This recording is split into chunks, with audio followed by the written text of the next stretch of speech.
Hi, I am Dr. Kim Sage. I'm a licensed clinical psychologist, and I'm truly glad you're here. My plan is to go through 7 days of holiday triggers this week, the week of Thanksgiving, because I think when you have childhood trauma, it just sort of seeps in, and I swear I have a cat hair everywhere. You wake up and you just feel it sometimes. And this year for me is actually an exciting year because one of my boys is coming home from school, and I'm finding myself more motivated for the holidays than I have been in a long time. I think this, when you're in the child raising years, it's just so exhausting. And so I bought some new decorations. I haven't even dealt with them yet.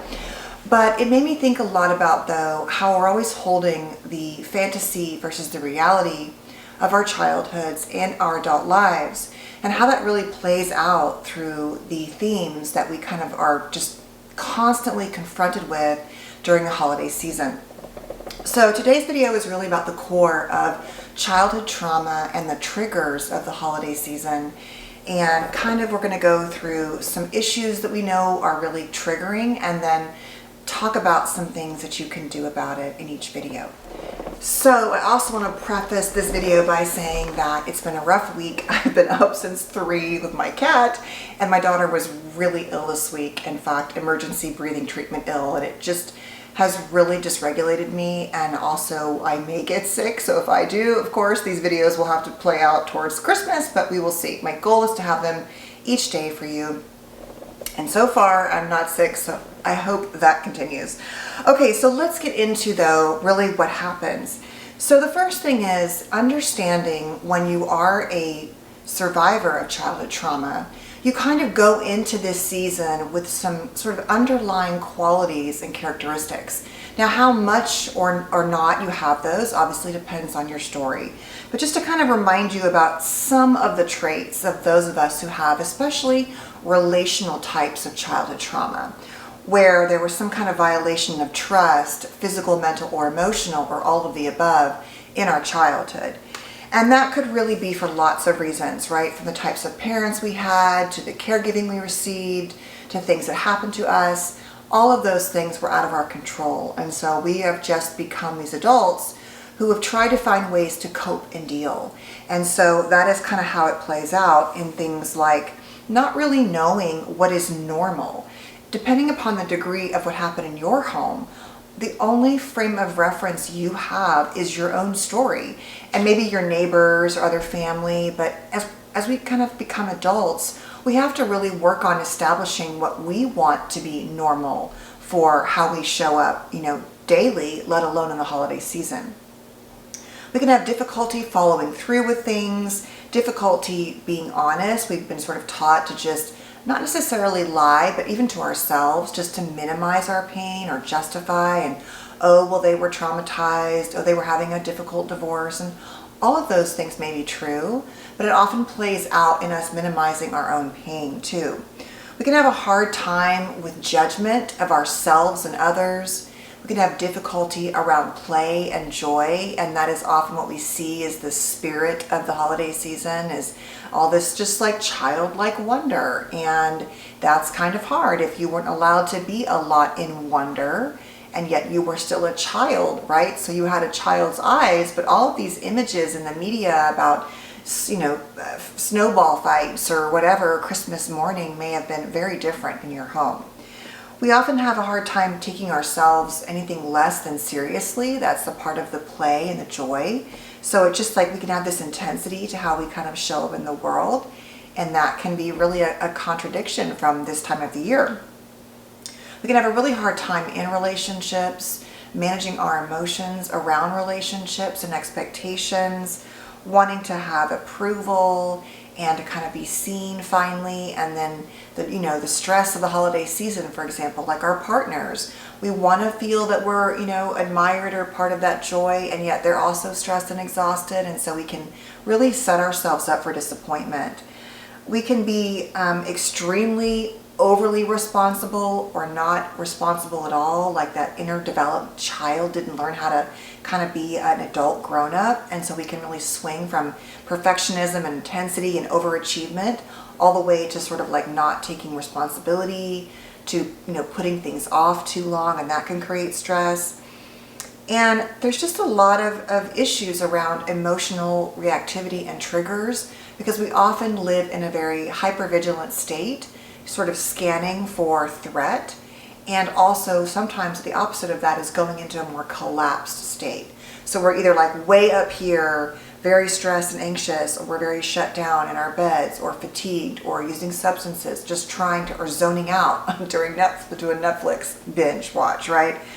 So we can also be at the last part of this impulsive, because we're trying so much to offload that hypervigilance, or to get out of the freezing, that we can be sort of quick to make decisions and not really give ourselves a chance to pause and think about what we need.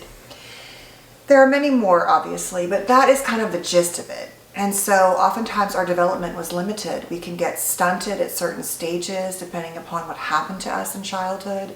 So much of what we feel is really about the lack of progression in childhood to develop, especially in chaotic or traumatic environments. We had to really put all of our resources into survival. And so sometimes we miss out on developing and kind of moving through certain stages like independence or responsibility, or things like that. And so the triggers can be, and obviously things like buying gifts, whether or not you're going to send holiday cards, or receiving holiday cards and seeing someone else's perfect family on their trip on the beach, right? Or in Europe, or whatever it is, or down the street, in their apartment, but they just look so happy, whatever it is.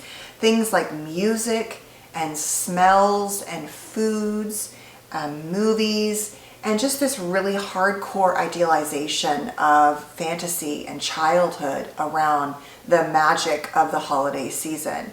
And that just kind of bombards us, right? I mean, literally at not Thanksgiving, at Halloween, we start seeing the Christmas decorations go up now. And so I think like I said in the beginning, we're often juggling fantasy and reality. The fantasy of what we hoped for in childhood, and then the reality of what it was, the fantasy of our adult lives, and then the reality of what those are. And then you add in the often extremely high stress of the holiday season, especially with parents who may have struggled with narcissism, or borderline, or immaturity in some way. And that can really make not only your childhood holiday season difficult with them, but your adult life too, as they're struggling with their mental health issues, or their trauma, their lack of self-awareness and regulation.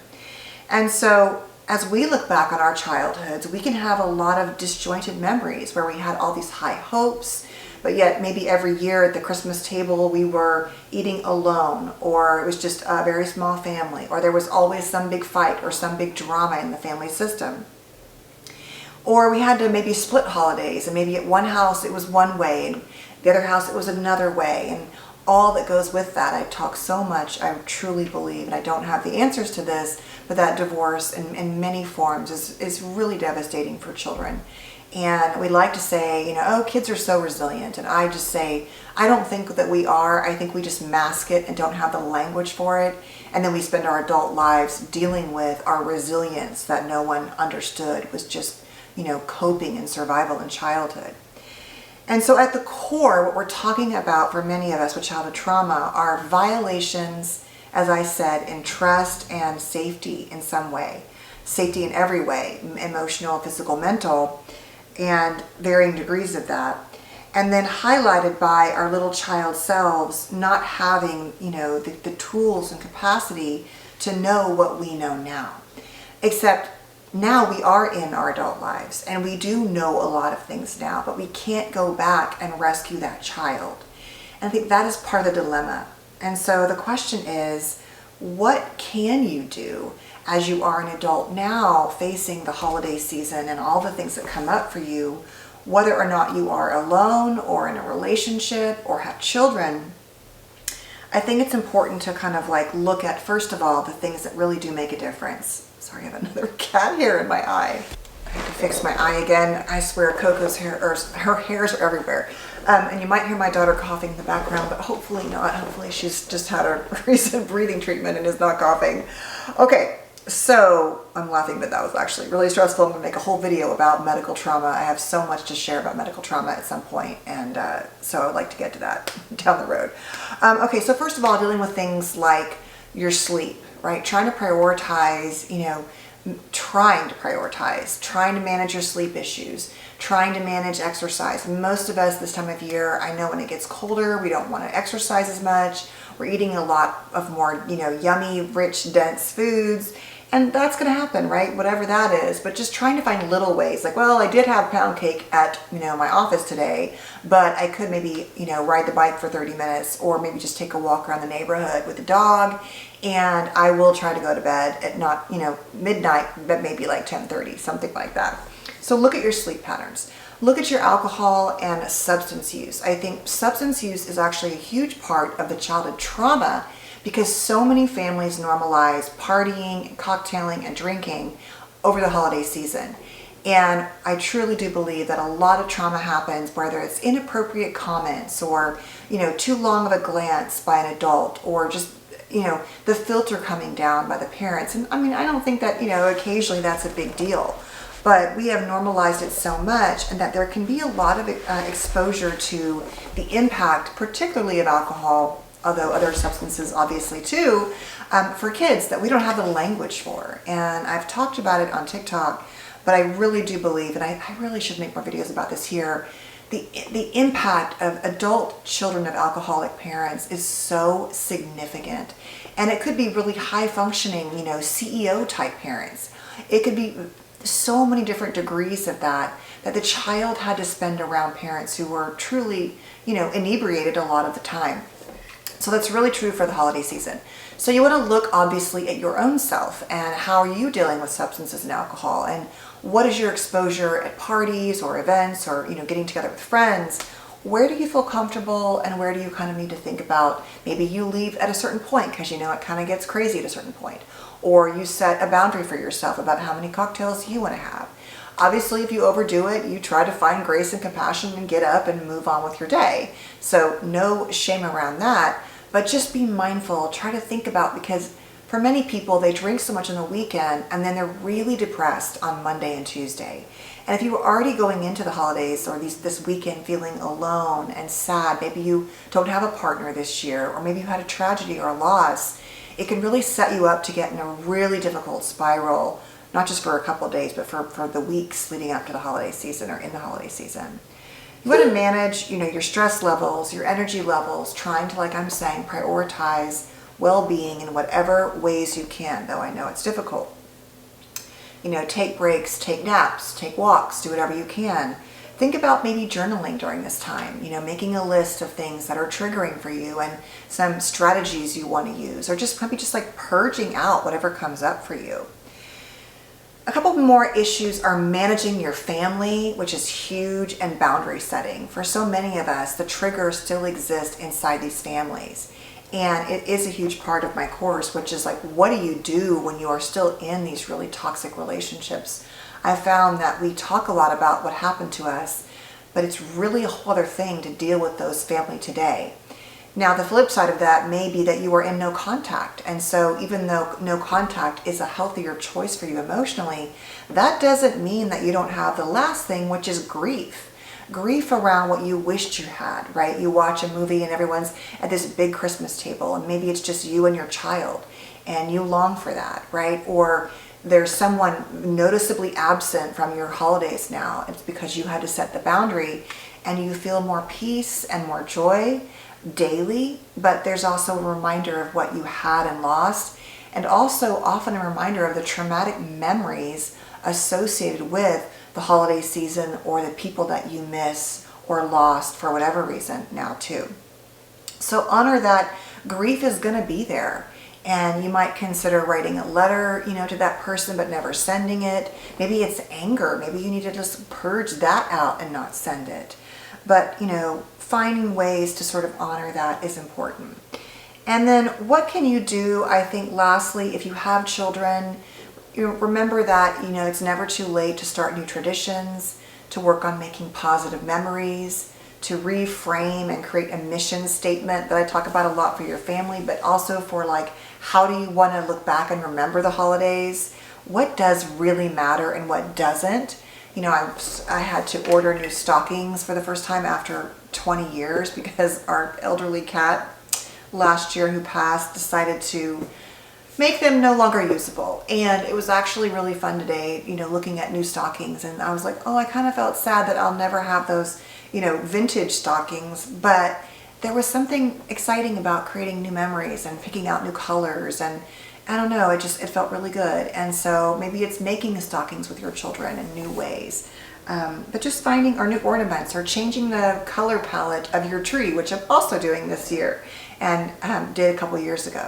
You know, you have all these things in your mind that you think you have to do, and yet you really don't. You are really keeping yourself locked in this version. So looking at new traditions, thinking about that things like being emotionally supportive towards your children as they often get dysregulated during the holidays, right? They have stress at school or exams, or they're little and it's like holiday parties and they're exhausted. So trying to, you know, not get so focused on the perfect family photo, but be more focused on experiences, whether it's making cookies together or taking a walk or a drive to look at the holiday lights. I think we can get really locked in like, these are our traditions and we have to do these things, and we're just checking off the boxes and not really thinking about how present we're being or not in those experiences. So trying to focus on things like time with your kids, right? That really is important, and I find one of the hardest things when raising children is either we don't have time to be with them, or when we do, it's stressful, or we're longing for our own downtime. And so we're trying to balance all of that, and it's just not easy. Focusing on things like being compassionate and looking back at your own childhood and thinking, okay, that did not work. And so I'm going to try something different with my kids. And then when it doesn't go perfectly, having grace with yourself.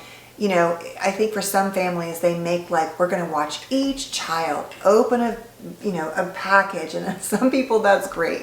But some kids were like, that was torture. Like, we just wanted to get into our stuff. We had to sit there and, you know, I don't know the answers. You decide for your own family. But, you know, just because you did it one way last year or in your childhood doesn't mean you can't truly change it up for yourself.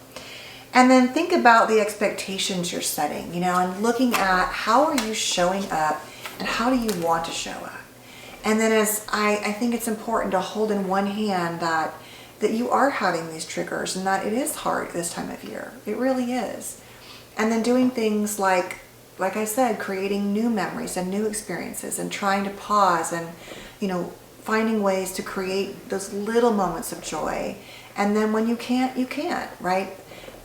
It is really a difficult time for so many people. It really sucks that what should be this fantasy great time, people just go, oh my God, here we go, as the fall begins, because it does become about the history of your life and the check the list kind of box situation. And that really can sabotage joy.